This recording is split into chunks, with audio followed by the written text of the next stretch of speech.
Hello friends, this is a clinical case based question, good for first prof level and as well as for the PG entrance preparation. It's based on surgical physiology. So let's see what the question is. Uh, a 2-day-old infant still in the hospital, I mean after the delivery is still in the hospital, hasn't passed meconium yet. So infants, whatever they have swallowed during the later parts of the pregnancy, and they pass it as meconium, including amniotic fluid, etc. So that has not been passed yet. His belly is distended and he is vomiting a green vomitus. So these are the manifestations. No passing of stools or meconium, distended belly, 2-day-old infant, and vomiting a green vomitus. What could be the probable cause? Based on this much data available, what do you think is the cause? And these are the options. If it was MCQ, the options are cardiospasm, is it achalasia cardia, or is it immature liver because of a premature delivery or premature born baby? So immature liver, or is it Hirschsprung's disease? Hirschsprung's disease, or it is lactose intolerance. So what say? What's your take on this? Okay, it is well, if the MCQ was asked, it would be this MCQ, and if it was a first prof question, they are asking clinical case based questions at the first prof level. So if that was the question, then what is the probable diagnosis? What is the pathophysiologic basis of this disease and its symptoms? Both will be asked. And how would you proceed once you have established the diagnosis? How will you proceed? Let's see. Maximum marks are for the theory at first prof level. So you have to explain the physiologic basis of the disease and its manifestations. Any idea so far? Okay, the answer is Hirschsprung's disease. I know the name itself is a tongue twister. It's pronounced as Hirschsprung's disease. Now let's see why we are zeroing in on the Hirschsprung's disease. What are the other options?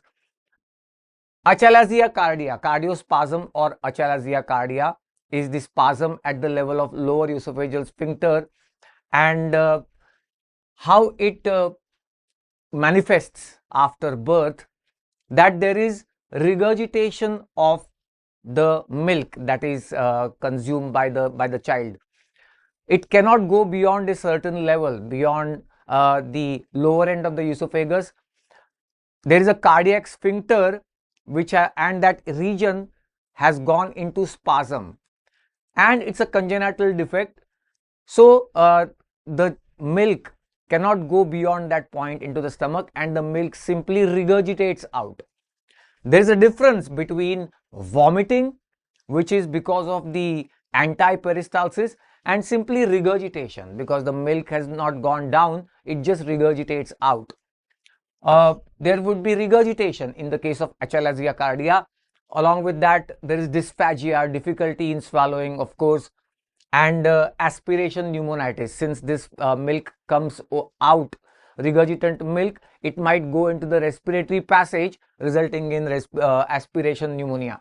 So these are the possibilities in the case of achalasia cardia, which doesn't appear to be case here, because in our case most of the focus was on constipation and meconium was not passed.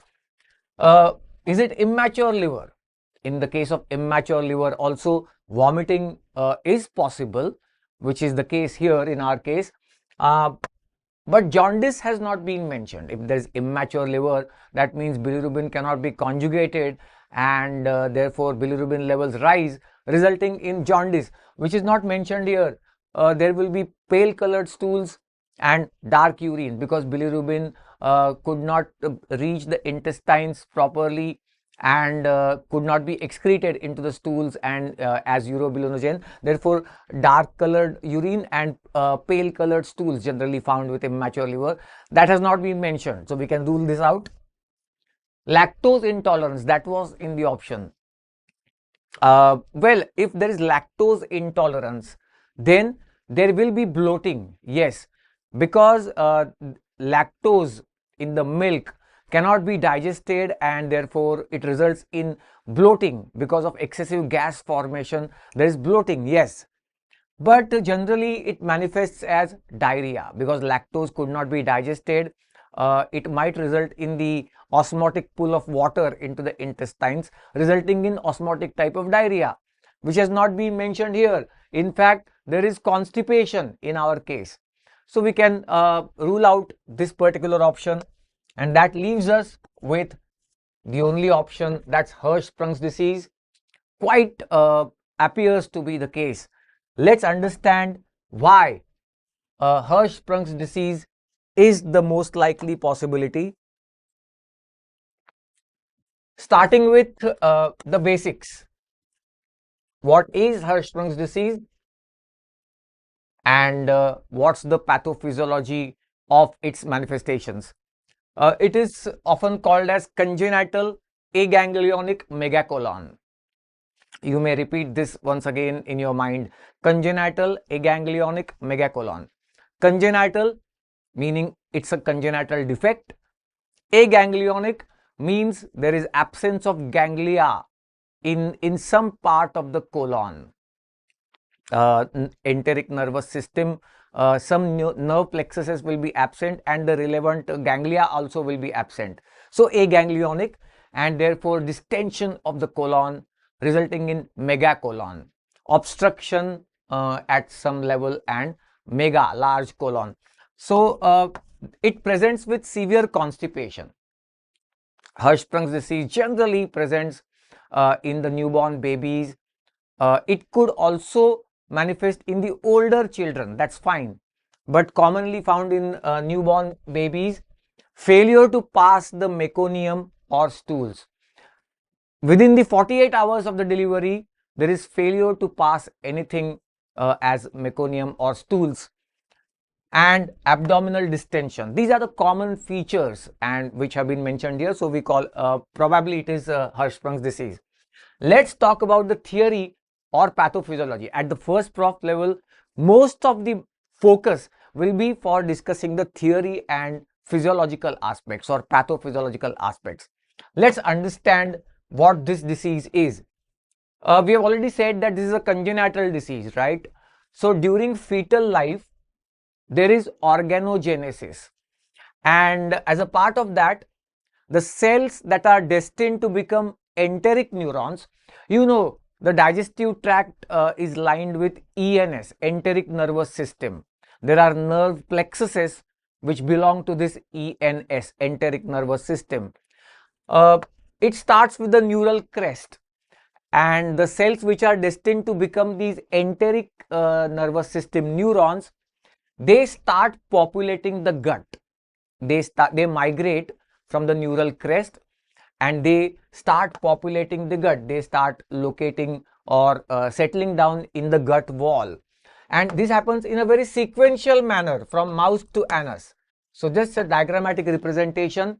The cells of from those neural crest, they will start populating the gut wall in a very sequential manner from mouth up to the anus along the digestive lining.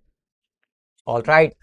Now, there are certain factors involved in this migration, the factors that promote this kind of a migration of the nerve cells. Two factors have been described. Glial derived neurotrophic factor.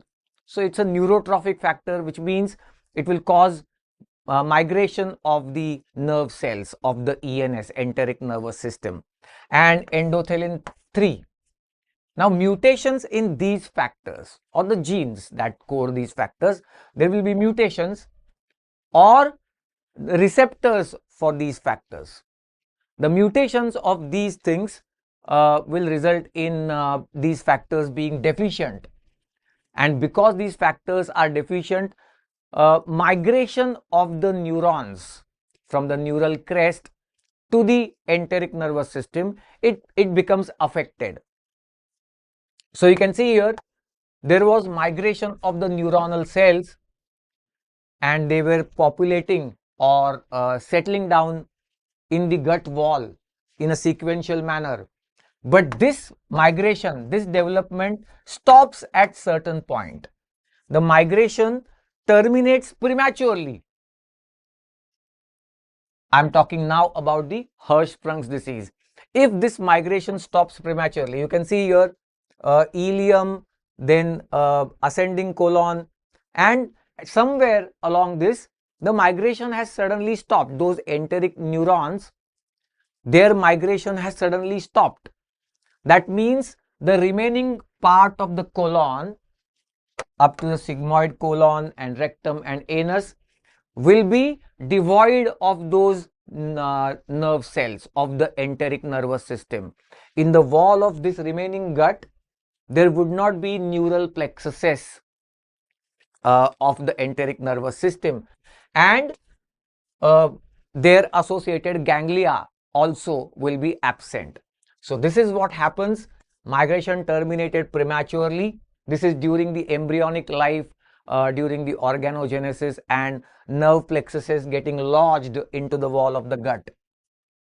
So it has stopped at certain point. Beyond that point, the gut wall lacks those ENS plexuses, enteric nervous system plexuses, and the ganglia. So there is aganglionic megacolon. We called it aganglionic, lack of ganglia. Also, there is deficiency of interstitial cell of Cajal. You know, interstitial cell of Cajal, it's written like this but pronounced as Cajal. It is the pacemaker cell in the digestive tract. So lack of this cell also. That's the pathophysiology behind the Hirschsprung's disease. Now, what happens in this disease condition? Since there is no neural plexus in some part of the colon, therefore, control of motility of the colon is impaired in this affected segment. Whatever segment is affected, there is no nerve plexus, no ganglion. So, motility cannot be controlled. Impaired motility in this affected segment, and therefore affected segment is permanently contracted. That's what happens in the Hirschsprung's disease.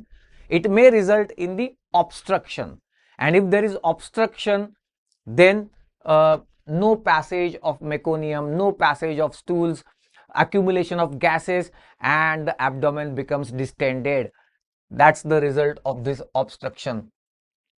So failure to pass meconium or stools in the older children, meconium is in the first 2-3 days, first few hours or 48 hours.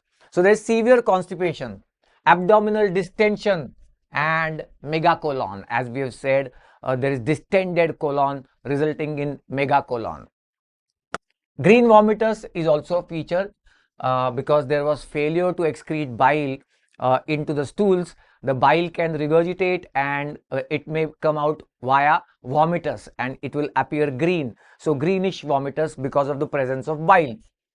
These are the features. So we have discussed the pathophysiology and the basis why there are those symptoms in the Hirschsprung's disease. Then finally the treatment, diagnosis can be confirmed by rectal biopsy. So you can write that about the diagnosis. Then treatment generally is surgical excision of the affected segment. So the symptoms will be relieved only if there is surgical excision, means surgically that affected segment is removed. Only then the symptoms are relieved. And therefore, I said in the beginning, this is a surgical physiology for the for the simple reason that there is a surgical treatment for this disease. So it was a fascinating short question or MCQ, clinical case based MCQ. We discuss all such MCQs and various other matter academic content on our channel. So why not subscribe to the channel?